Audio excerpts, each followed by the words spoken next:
중국 최초의 세속왕조 상나라 마지막 왕인 제신의 비로 알려진 달기는 당대 어떠한 기록이나 고고학 증거에도 실존 여부가 확인되지 않았으며 심지어는 서두시대 기록에서도 찾을 수 없는 베일에 쌓인 인물로 역사적 실체는 확인된 바 없습니다.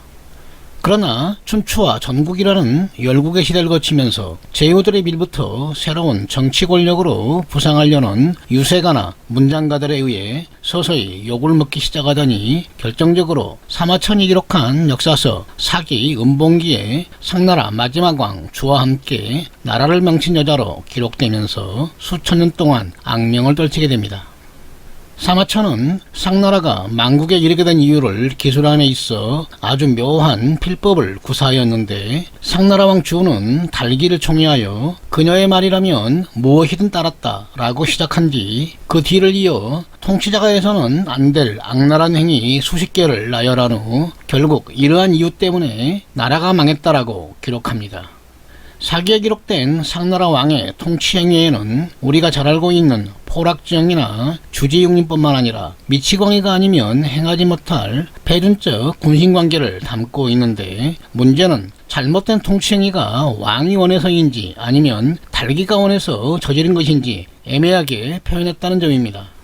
그렇다면 중국의 문인들과 사가들은 어떤 근거로 달기를 천하의 몹쓸년으로 기록하여 선비들을 야릇한 관종짓에 빠지게 만들고 민간에까지 영향을 미쳐 봉신연희와 같은 요괴소설의 주인공이 될 수 있었을까요? 오늘은 기록 속에 남아있는 달기의 흔적을 찾아 역사라는 미명하에 경국지색, 포락지형, 주지육림, 암탉, 구미호, 달기정 등 나쁘고 사악한 의미를 가진 온갖 멍해를 뒤집어 쓴 채 수천 년 동안 천하인의 욕바지로 전락한 달기에 대해 알아보고자 합니다. 재밌게 보시고 내용이 괜찮으면 좋아요, 구독 부탁드립니다. 삼국사기를 편찬한 김부식은 여성으로 신라 왕위에 오른 선덕의 왕에 대해 어찌 아녀자가 안방에서 나와 정사를 처리할 수 있겠는가, 신라는 여자를 왕으로 세워 세상을 어지럽히고 나라가 망하지 않는 것이 다행이다라는 이상한 역사관을 드러냅니다. 이는 주나라 무왕이 상나라 정벌의 당위성을 성토하기 위한 출사의 명분 두 가지 이유 중 하나가 소위 암탉이 울면 집안이 망한다라는 상서에 나오는 고사 빙계지신을 인용한 것인데, 여기에서 암탉은 상나라 마지막 왕 제신의 왕비 달기라는 여인입니다. 한나라 때 가객 이연녀는 아름다운 여인이 있어 세상을 벗어나 홀로 서 있네. 한번 돌아보니 성이 기울고 다시 돌아보니 나라가 기우는구나. 어찌 성을 흔들고 나라를 무너뜨림을 알지 못하는가라고 한 무대 앞에서 춤을 추고 노래했는데, 경국지색이라는 고사가 세상에 나온 배경이며 노래 가사 중 성이 기울고 나라를 무너뜨렸다는 경국의 주인공도 상나라 왕비 달기라는 여인입니다. 원나라 때 역사서 18사략에는 주나라 무왕 희발의 동생 주공단이 유소씨의 딸을 양녀로 입양해 남자의 마음을 후리는 비법과 함께 첩자교육을 시킨 후 은나라 왕 제신에게 보내 혼군으로 만든 후 멸망시켰다는 미인계의 주인공도 상나라 왕비 달기라는 여인입니다. 명나라 때 지어진 봉신연희에는 구전으로 내려오던 전설 꼬리가 9개 달린 여우요괴가 은나라 왕 제신의 후궁으로 간택된 여인의 몸을 차지해 군왕의 판단을 흐리게 한 후 태공망을 앞세운 주나라 무왕에게 멸망에 이르게 했다는 소설 속 주인공 구미호도 상나라 왕비 달기라는 여인의 화신입니다. 중국 민중 속에 녹아내려 오랫동안 전해 내려온 비속어 중 달기정이라는 속된 말이 있습니다. 직역하면 달기 같은 년 또는 여우 같은 년이라는 뜻으로 음흉하고 음탕한 여인을 세속적으로 뒷담화하는 아주 쌍스러운 요기로 상나라 왕비 달기를 빗대어 표현한 사회현상입니다. 일국의 왕비에서 나라를 기울게 한 경국의 역적이자 음흉하고 음탕한 여인의 대명사로, 심지어는 동물인 암탉에서 요괴인 구미호까지 변신에 변신을 거듭하며 시대와 지역을 넘나들었던 달기는 왜 이렇게 천하인의 욕바지로 전락했으며 통치 권력이 감당해야 할 망국의 책임까지 떠안게 되었을까요? 영상 서두에 달기가 생몰했을 것으로 추정되는 상나라 대읍상 말기 갑골문 기록 어디에서도 실존 여부를 확인할 만한 역사적 증거가 없으며 서주시대 기록에서도 찾지 못했다고 한 부분을 주목할 필요가 있습니다. 그 이유는 대읍상 시절에 이미 복사 기록인 갑골문과 통치 기록을 담은 금문이라는 기록 방식이 등장하여 서주시대에도 통용되었기 때문이며, 만약 달기가 상나라를 망하게 할 만큼 영향력이 컸다면 그 기록이 존재해야 함은 당연한 이치지만 춘추시대 이후에 처음 등장할 정도로 그 존재를 찾기가 어렵습니다. 춘추시대 기록물인 진어에는 은나라왕 자신은 유소씨를 정벌하면서 전리품으로 달기를 얻었다. 상서에는 주무왕이 상나라 주왕을 토벌한 이유로 부인의 말만 들었다. 그리고 국어에는 상나라 왕이 달기를 총애해서 은나라가 망했다던 간결한 서술만이 기록되어 있습니다.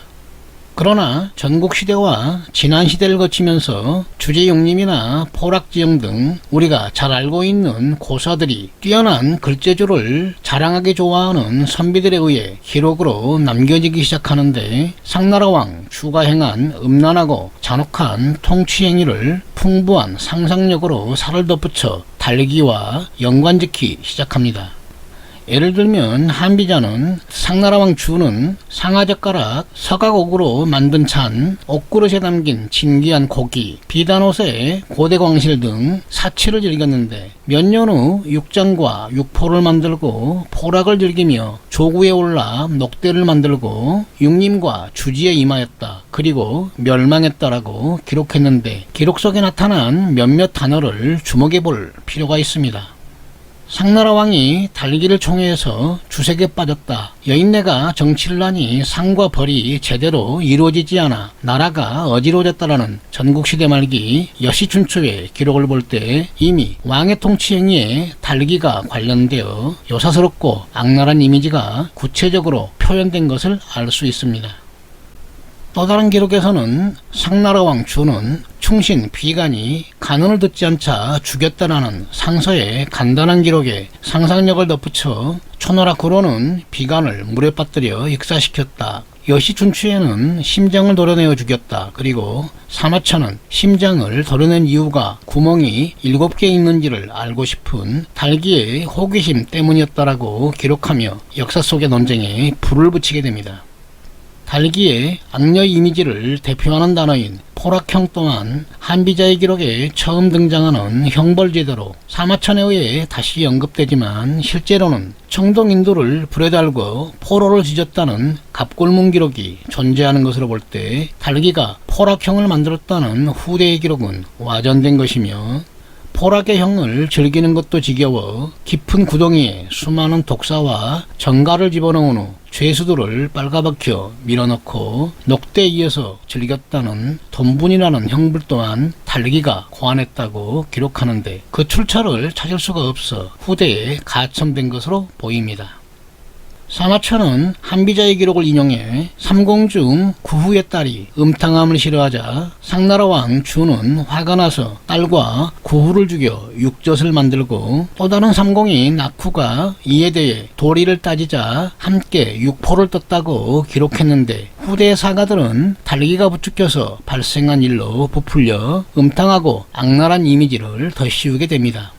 특히 형벌제도에 대한 상서의 기록이나 한비자의 기록을 인용하자면 은나라의 형벌이 언뜻 보기에 가벼운 죄에 무거운 벌을 가하는 것으로 보이지만, 이는 치국의 도리에 따른 것이며 이치에 맞아 체계가 잡혀 있는 것이라는 기록으로 볼 때 달기가 포락형이나 돈분형을 만들었다는 역사 속의 기록은 그 진위가 의심스럽습니다.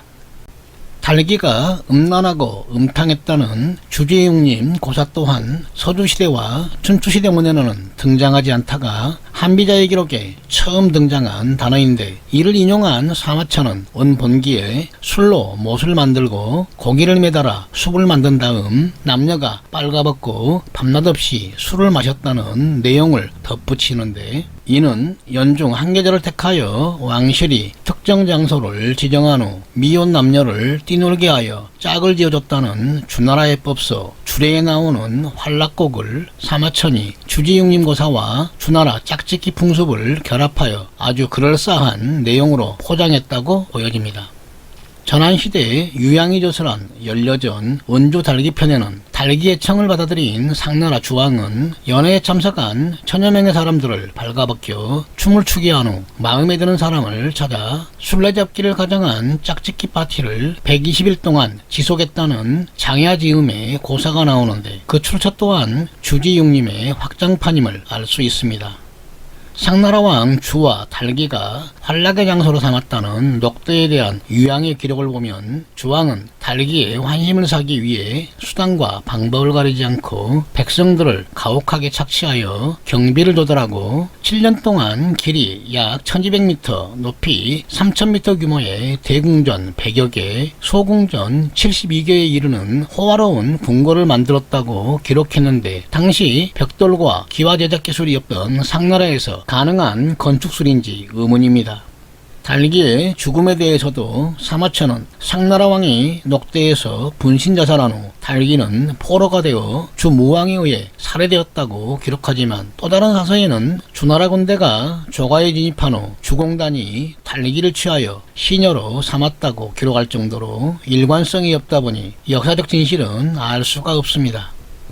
그러나 역사 속 달기에 대한 기록은 정사이건 야사이건 모두 사갈 같은 마음을 가진 음탕한 미인으로 몰아가기 위해 상상력이 가미된 각색도 서슴지 않았는데 그렇다면 묻지 않을 수가 없습니다. 역사적 진실도 그러할까요?